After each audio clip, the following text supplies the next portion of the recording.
అనుకున్నదొక్కటి అయినది ఒక్కటి బోల్తా కొట్టిందిలే బుల్బుల్ పిట్ట. ఏమైంది కాటేరమ్మ కొడుకులు? ఫస్ట్ మ్యాచ్ దేవునికి చిల్లయింది. ఎస్, ఫస్ట్ మ్యాచ్ కాబట్టే దేవునికి ఇచ్చినాం. నెక్స్ట్ మ్యాచ్ నుండి మమ్మల్ని ఎవరు ఆపలేరు. అయినా కిషన్ బ్రో ఏ మాట కా మాట చెప్పుకోవాలి. 29 రన్లకు పవర్ ప్లేలోనే 3 వికెట్లు పడ్డాక మీ టోటల్ 200 దాటిందంటే దానికి కారణం నువ్వు చేసిన బ్యాటింగే. మా ఫిలిప్ సాల్ట్ ఎగిరెగిరి క్యాచ్ పట్టిండు కాబట్టి సరిపోయింది, కానీ లేకుంటే సెంచరీ చంపేటోనివే అనుకుంటా ఈ మ్యాచ్లో. కరెక్ట్ చెప్పినావు పాటిదర్ బ్రో. ఒక కెప్టెనే ఇంకో కెప్టెన్ని అర్థం చేసుకుంటాడని ప్రూవ్ చేసినావు. నేను క్లెసన్ అన్నతోని కలిసి 97 రన్ల పార్ట్నర్షిప్ చేసిన, కానీ ఆ ఫిలిప్ సాల్ట్ నా క్యాచ్ క్లెసన్ అన్న క్యాచ్ ఎగిరెగిరి పట్టి మా స్కోరు 200 దగ్గరనే ఆగేటట్టు చేసిండు. ఆ 2 క్యాచ్లలో ఒక్క క్యాచ్ డ్రాప్ అయినా కానీ మా టోటల్ 230 దగ్గరికి పోతుండే. గవన్నీ ఇప్పుడు మాట్లాడద్దువే కిషను. అట్లా అనుకుంటే మీ అనికేత్ వర్మ క్యాచ్ కూడా మా కోహ్లీ అన్న డ్రాప్ చేసిండు. ఆ క్యాచ్ పట్టుంటే మీ టోటల్ 200 దగ్గర కూడా పోకపోతుండే కదా. ఏముంది పటేల్ బ్రో, అనుకున్నదే జరిగింది. మనం 200 కొడితే కూడా ఆ టోటల్ని వాళ్ళు జస్ట్ 15.4 ఓవర్లలో చేజ్ చేసిళ్ళు. ఐపీఎల్ చరిత్రలో 200+ టోటల్ని ఫాస్టెస్ట్గా చేజ్ చేసింది వీళ్ళే. ఇక మీరు గిట్లనే బౌలింగ్ వేస్తే మనం 200 కాదు 250 కొట్టినా సరిపోదు. అరే అది కాదు ఇషాన్ కిషాను, ఆపోజిషన్లో ఎవరు ఆడతారన్నది చూడవా? చేజింగ్లో కోహ్లీ అని ఎట్లా ఆడతాడు మనకు తెలియదా? గా పాడికల్ కూడా మైండ్లో ఫిక్స్ అయ్యి వచ్చిండు, బ్లైండ్కి వెళ్ళిపోయిండు. నెక్స్ట్ మ్యాచ్ నుండి మీరు 180 కొట్టినా కానీ డిఫెండ్ చేస్తాం చూడు. అవును కిషను, ఏదో ఫస్ట్ మ్యాచ్ కాబట్టి అట్లా జరిగింది. కెప్టెన్ అయి ఉండి నువ్వు కూడా మన బౌలింగ్ని తక్కువ అంచనా ఎత్తే ఎట్లా చెప్పు? మీరు వేసే బౌలింగ్ అట్లున్నది. మరి కనీసం 18-19 ఓవర్ దాకా వచ్చి ఓడిపోయినా కానీ మన నెట్ రన్ రేట్ కొద్దిగా మంచిగా ఉంటుండే. ఇప్పుడు -2.9 ఉన్నది మన నెట్ రన్ రేటు. 2 పాయింట్లు బాయే, నెట్ రన్ రేటు బాయే. అది కాదు కిషన్ బ్రో, నాకు అర్థం కాక ఒక విషయం అడుగుతున్నా. 13 కోట్లు పెట్టి నన్ను తీసుకున్నది బెంచ్ మీద కూర్చోబెట్టడానికా? నేను కనుక ఈ మ్యాచ్లు ఆడేది ఉంటే ఖచ్చితంగా మన టోటల్ 230 దాటుతుండే. గా డేవిడ్ పెయిన్ని నమ్మి ఉన్నది అమ్ముకున్నారు. అరే అట్లా కాదు లివింగ్స్టన్ అన్న, గా డేవిడ్ పెయిన్ కూడా మీ ఇంగ్లాండ్ ప్లేయరే కదా. 100లా మంచి బౌలింగ్ వేసిండు, ఇక్కడ కూడా గట్లనే ఎత్తాడు కావచ్చు అని ఎక్స్పెక్ట్ చేసినాం. బ్రైడన్ కార్స్ని ఆడిచ్చినా మంచిగా ఉండు, అంతేగాని నన్ను మాత్రం ఆడియా అంటావు గంతే కదా. ఏ అట్లా కాదు లివింగ్స్టన్ అన్న, నువ్వు మా సీక్రెట్ వెపన్వి. టైం వచ్చినప్పుడు నిన్ను వాడతాం. అదే గా టైం ఎప్పుడు వస్తుంది? ఇంకో 2-3 మ్యాచ్లు ఓడిపోయినాకనా? అరే నువ్వు అంత హార్ష్గా మాట్లాడకు లివింగ్స్టన్ అన్న. ఈ పిచ్ జరంత పేసర్స్కి అనుకూలించింది కాబట్టి నిన్ను పక్కకు పెట్టాల్సి వచ్చింది. అదే స్పిన్కి అనుకూలించేది ఉంటే ఖచ్చితంగా నువ్వే ప్లేయింగ్ లెవెల్ ఉండేటోనివి. ఇప్పటికైనా పోయింది ఏం లేదు. నెక్స్ట్ మ్యాచ్ నుండి నన్ను ప్లేయింగ్ లెవెల్లో తీసుకుంటే బ్రేక్ ఇవ్వడానికి రెడీగా ఉన్నా. ఇక నెక్స్ట్ మ్యాచ్ ఎట్లైనా చేసి నిన్ను ప్లేయింగ్ లెవెల్లో ఇరికియాల్సిందే అన్న. ఇప్పుడు నా బెస్ట్ ఫ్రెండ్ వెంకటేష్ అయ్యర్ని పక్కకు పెట్టి నిన్ను ఆడిచ్చినందుకు వారు 1 సైడ్ చేసి పడేసినావు. ఇంపాక్ట్ ప్లేయర్గా వచ్చి ఇంపాక్ట్ సృష్టించినావు. నీ లోపల ఇంత ఫైర్ ఉన్నదని నేను ఎక్స్పెక్ట్ చేయలే. నా లోపల ఎంత ఫైర్ ఉన్నదో లాస్ట్ సీజన్ హాఫ్ సెంచరీలు కొట్టినప్పుడు చూడలేదా? ఏ అట్లా కాదు పాడికలు, డొమెస్టిక్ క్రికెట్లో టెస్ట్ మ్యాచ్లో సెంచరీలు చంపినావు కదా, T20కి మళ్ళీ అడాప్ట్ అవుతావో కావో అనుకున్నా. ఆట వచ్చినోనికి ఫార్మాట్తో సంబంధం లేదు. నాకు టెస్ట్ ఫార్మాట్లో 100 స్ట్రైక్ రేట్తో సెంచరీలు కొట్టుడచ్చు, T20 ఫార్మాట్లో 200 స్ట్రైక్ రేట్తో హాఫ్ సెంచరీలు కొట్టుడచ్చు. Nobody can stop me. అది పాడికల్ తమ్ముడు. వాస్తవం చెప్పాలంటే నేనే 6లు 4లు కొడదాం అనుకున్నా, కానీ నువ్వు అచ్చుడుతోనే 6 చంపి స్టార్ట్ చేయంగానే ఇక నీకు స్ట్రైక్ ఇచ్చి నేను లాస్ట్ దాకుండి ఫినిష్ చేద్దాం అనుకున్నా. మైండ్ బ్లోయింగ్ బ్యాటింగ్ తమ్ముడు. నాదేముందన్నా, లాస్ట్ 3 సీజన్లకి వెళ్ళి 600+ రన్స్ కొట్టుకుంటానే వస్తాను. మంచి మంచి ప్లేయర్లు వాళ్ళ ఐపీఎల్ కెరియర్లోనే 4000 రన్స్ కొట్టలే, కానీ నువ్వు ఉట్టి చేజింగ్లోనే 4000 రన్స్ కంప్లీట్ చేసినావు. ఫస్ట్ మ్యాచ్లోనే 69 నాట్అవుట్. మూడోసారి ఆరెంజ్ క్యాప్కి వెళ్దామని మైండ్లో ఫిక్స్ అయిపోయినట్టున్నావు కదా.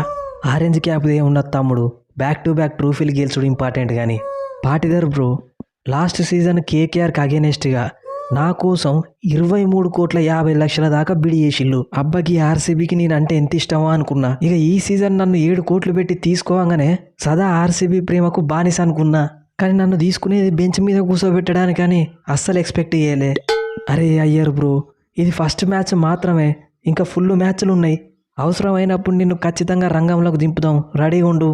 డఫీ తమ్ముడు, హెజల్వుడ్ లేడు, కథ ఎట్లా నడుతుందో అనుకున్నా, కానీ మన చిన్న తమ్ముడు జాకోబ్ బేతల్ని పక్కకు పెట్టి మరీ నిన్ను ఆడిచ్చినందుకు న్యాయం చేసినావే. పవర్ ప్లేలోనే 3 పుల్లలు తీసినావంటే మామూలు విషయం కాదు.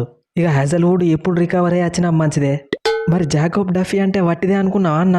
నేను ఎలాగోలా ఐపీఎల్ ఆడిపోవడానికి రాలేదు, ట్రోఫీ గెలిపించడానికే వచ్చిన. హెడ్ అన్నా, ఒకప్పుడు నువ్వు వేసుంటే ఇన్నింగ్స్లు ఆడేటోనివి ఇప్పుడు కనీసం 20-30 రన్లు కూడా కొడతలేవు. గిట్లయితే ఎట్లన్నా? అరే అప్పుడే తొందరపడితే ఎట్లా కెప్టెను? ఇంకా మస్తు మ్యాచ్లు ఉన్నాయి చూస్తావు కదా. నేను పులి ఆడించే ఆట. ఏమైంది పులి bro? World cup final half century కొట్టి గెలిపించినావు కదా, మళ్ళీ 7 రన్లు కొట్టుడైంది. ఏసొంటి ఇన్నింగ్స్లు ఆడేటోనివి ఏం హాలత్ అయిపోయింది? హెడ్ అన్న చెప్పిండు కదా ఫస్ట్ మ్యాచ్ కాబట్టి దేవునికి ఇచ్చినాం, నెక్స్ట్ మ్యాచ్ నుండి సునామీ సృష్టించుడే. నువ్వేం భయపడకు. భయపడేది ఏమున్నది? ఫస్ట్ మ్యాచే కెప్టెన్గా మింగింది. 38 బాళ్ళల్లో 80 రన్స్ కొట్టిన. గా సాల్ట్ నేను గ్యాప్లో కొట్టిన షాటు 4 పోయే బాల్ని కూడా క్యాచ్ పట్టిండు. లేకపోతే సెంచరీ కూడా చంపేటోన్ని. పైన మీరు సహకరిస్తలేరు, కింద బౌలర్లు సహకరిస్తలేరు. ఇక నేను ఏం చేయాలి? బాధపడకువే కిషన్ తమ్ముడు. ఒక్క మ్యాచ్కే గిట్లా డిసప్పాయింట్ అయితే ఎట్లా చెప్పు? మన నెక్స్ట్ మ్యాచ్ కేకేఆర్తోని 2024లా మనల్ని ఫైనల్ గెలవని టీము. ఇక్కడ పోయిన నెట్ రన్ రేటు 2 పాయింట్లు వాళ్ళ దగ్గర తీసుకుందాం తి. అంతే అంటావు అఖిలేశన్ అన్న? అంతేది, నువ్వు టెన్షన్ పడకు. కోహ్లీ అన్న మన నెక్స్ట్ మ్యాచ్ గిదే చిన్నస్వామి గ్రౌండ్లా సిఎస్కేతోనున్నది. మనం ఆ మ్యాచ్లో కూడా గిదే డామినేషన్ కంటిన్యూ చేయాలి. ఏ చేద్దాం పాటిదారు, మన తల కూడా ఇంజురీ అయిందట. చాలా రోజుల తర్వాత సిఎస్కే తల లేకుండా మ్యాచ్ ఆడతాళ్ళు. ధోని అన్న లేకుండా మ్యాచ్ ఆడతాళ్ళ. అయితే వాటినే విసుకుదాం. పాటిదరు మా టీంలో తల లేకపోవచ్చు, కానీ నేనున్నా అన్న విషయం మర్చిపోకు. 10 రోజులు గ్యాప్ దొరికింది, రెస్ట్ తీసుకోవాలి. ఈలోపు మేము ఆర్ఆర్ని పీబీకేఎస్ని వేసేసి వస్తాం. I'm waiting. సో ఫ్రెండ్స్, ఈ స్పూఫ్ కనుక మీకు నచ్చితే మా ఛానల్ని సబ్స్క్రైబ్ చేసుకోండి, వీడియోని లైక్ చేయడం మాత్రం మర్చిపోకండి. ఇక మన వీడియోస్ని ఎంటర్టైన్మెంట్ పర్పస్లో మాత్రమే చూడండి, మిగిలినవేం పట్టించుకోకండి. మీకు వీడియో నచ్చితే లైక్ చేయండి, లేకపోతే వదిలేసేయండి అంతే. ఇక మిగిలినవేం మీరు చేయాల్సిన అవసరం లేదు. ఇక ఇవాళ జరగబోయే match Mumbai Indians versus Kolkata night riders video already upload అయిపోయింది. దాని లింక్ కింద డిస్క్రిప్షన్లో ఇస్తున్నా, ఇంట్రెస్ట్ ఉన్న వాళ్ళు పోయి చూడండి. ఇక నిన్న ప్రివ్యూ వీడియోలో నేను క్లియర్గా చెప్పిన ఆర్సీబీఏ గెలిచే ఛాన్స్ ఉంది. 60% ఆర్సీబీ గెలుస్తుంది, 40% ఎస్ఆర్హెచ్ ఛాన్స్ ఉందని చెప్పిన. సో చాలామంది మన వ్యూవర్స్ నువ్వు ఆర్సీబీకి సపోర్ట్ చేస్తున్నావు, ఎస్ఆర్హెచ్కి సపోర్ట్ చేయట్లేదు అని అంటున్నారు. సో నేను ఒకటి క్లారిఫై చేసేది ఏంటంటే, ఐపీఎల్లో నాకు ఏ టీం ఫేవరెట్ కాదు. నేను ఐపీఎల్ని జస్ట్ ఎంటర్టైన్మెంట్ కోసం మాత్రమే చూస్తా. అండ్ ఐపీఎల్లో ఒక టీం స్ట్రాంగ్, ఇంకో టీం స్ట్రాంగ్ కాదు అన్నట్టు ఉండదు. ప్రతి టీం స్ట్రాంగ్ టీమే ఉంటుంది. ఏ టీంని ఎప్పుడైనా ఓడియచ్చు. కాకపోతే ఆర్సీబీ టీంలో చాలా మంది ప్లేయర్స్ మంచి ఫామ్లో ఉన్నారు అండ్ వాళ్ళ టీం బ్యాలెన్స్డ్ ఉన్నది. ముఖ్యంగా వాళ్ళ టీంలో కింగ్ ఉన్నాడు, స్వింగ్ కింగ్ భువనేశ్వర్ కుమార్ ఉన్నాడు, జాకోబ్ బేతల్, వెంకటేష్ అయ్యర్ లాంటి ప్లేయర్లు బెంచ్ మీద ఉన్నారు. హెజల్వుడ్కి ఇంజురీ అయి బయట ఉన్నాడు. అయినా కానీ వాళ్ళు ఇట్లా ఆడిర్రంటే ఖచ్చితంగా ఈసారి కూడా ఆర్సీబీ ప్లే ఆఫ్స్కి క్వాలిఫై అవుతుంది అనిపిస్తుంది నాకు. ఇక ఎస్ఆర్హెచ్ విషయానికి వస్తే జస్ట్ ఇషాన్ కిషన్ అండ్ అనికేత్ వర్మ వీళ్ళిద్దరు ఆడితేనే టోటల్ 200 దగ్గరకు వచ్చింది. క్లాసన్ 30 రన్స్ కొట్టినా కానీ చాలా తక్కువ స్ట్రైక్ రేట్తో కొట్టిండు. మిగిలిన ప్లేయర్స్ అందరు సింగిల్ డిజిట్ స్కోర్కే అవుట్ అయ్యారు. దీన్ని బట్టి చూస్తే ఇంకో 2 ప్లేయర్లు క్లిక్ అయ్యారంటే ఖచ్చితంగా టోటల్ 250+ దాటుతుంది. ఖచ్చితంగా అభిషేక్ శర్మ, ట్రావిస్ హెడ్ వీళ్ళందరూ ఫామ్లోకి వస్తారు. కాకపోతే ఎస్ఆర్హెచ్ ప్రాబ్లం ఇక్కడ బ్యాటింగ్ కాదు. ప్రస్తుతం ఐపీఎల్లోనే one of the best batting unit SRH దగ్గర ఉన్నది. కానీ ప్రాబ్లం ఎక్కడ వచ్చిందంటే బౌలింగ్తోనే. నిన్న మీరు చూడొచ్చు ఆర్సీబీకి Jacob Duffy and Bhuvneshwar Kumar ఎలాంటి బౌలింగ్ వేసిర్రో. అదే ఎస్ఆర్హెచ్ని చూసుకుంటే డేవిడ్ పెన్ 3 ఓవర్లు వేసి 35 రన్లు, సేమ్ హర్ష్ దూబే 3 ఓవర్లు 35, ఇషాన్ మలింగ 2 ఓవర్లు 35, హర్షల్ పటేల్ ఆల్మోస్ట్ 3 ఓవర్లు వేసి 40 runs, Jaydev Unadkat 3 overs 30 runs, Nitish Kumar Reddy 2 overs almost 20 runs. కనీసం ఒక్క బౌలర్ కూడా మంచి బౌలింగ్ వేయలేకపోయారు. కనీసం ఆర్సీబీలో చూసుకుంటే రొమారియో షెఫర్డ్ ఎకనామీ రేట్ ఎక్కువ ఉన్నా కానీ 3 వికెట్లు తీసిండు. కానీ ఎస్ఆర్హెచ్ బౌలర్స్ రన్స్ ఇచ్చిలు తప్ప వికెట్లు కూడా తీయలేకపోయారు. ఇదే బౌలింగ్ యూనిట్ తో కంటిన్యూ అయితే మాత్రం ఖచ్చితంగా ప్లే ఆఫ్స్కి పోవడం కష్టమే అనిపిస్తుంది నాకైతే. ఏదో ఒక ప్లేయర్కి ఇంజురీ అయ్యి ఆక్షన్లో సెలెక్ట్ కానీ మంచి బౌలర్స్ ఎవరైనా ఉంటే వాళ్ళని తీసుకొస్తే బాగుంటుంది అనిపిస్తుంది నాకైతే. ఇక మీకేమనిపిస్తుందో కింద కామెంట్ సెక్షన్లో చెప్పండి. నెక్స్ట్ వీడియోలో మళ్ళీ కలుద్దాం. Thanks for your love and support.